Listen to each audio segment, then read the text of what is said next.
Welcome to the Great British Crochet Off, a series where I watch an episode of the Great British Bake Off and then crochet something that inspires me from it. This week we are starting series 5 and this is episode 1, Cake Week.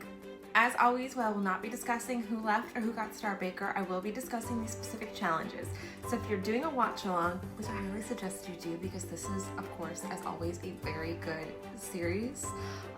You haven't watched this week's episode yet, you can hit this little bookmark button and save this episode for later.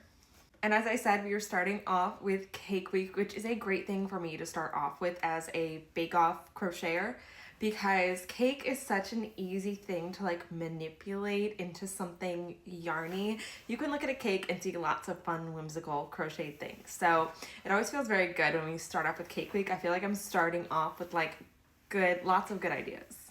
So the challenges this week were a Swiss roll. It was Mary's Classic Cherry Cake, and then it was 36 miniature British classic cakes. And Mary's Classic Cherry Cake is actually another one that I've made myself. I've copied her recipe from this technical, made it. So here it is here. It was a very good classic British cake. It just was. It was not too sweet. It had a really good crumb to it. I remembered enjoying it very much with cup of tea, cup of coffee, that kind of cake. And it also is so iconic in view. It looks like a classic cake. So I've said before that if there is a Swiss roll for a challenge, I'm probably going to make something out of that.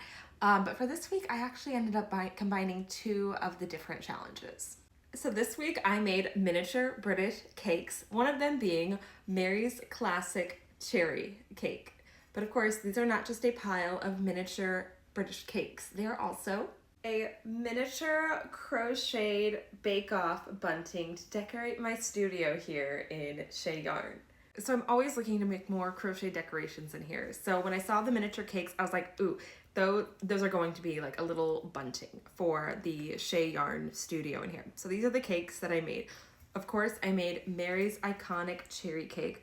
So you can see it's got some little cherries on it and some little almond beadings.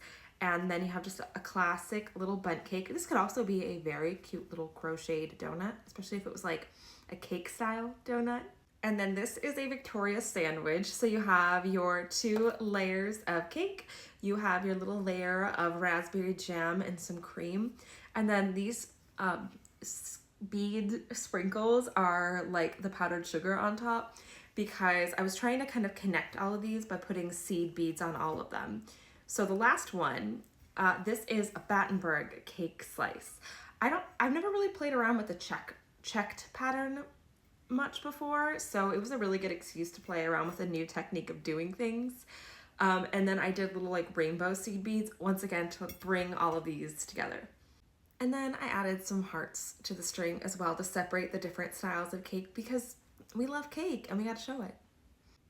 So look for these cute little cakes hanging in the background of the next Shea Yarn Bake Off video, because I need to get my husband to do it because I am vertically challenged and I don't want to have to get a ladder out to do it. So he's going to have to hang these up for me.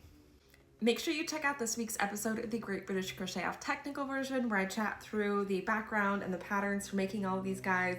And also make sure you like and comment and share because it helps so much. And I will see you guys next week for Biscuit Week. I've only watched half the episode, so I don't know what I'm making yet, but I'm sure it's gonna be good.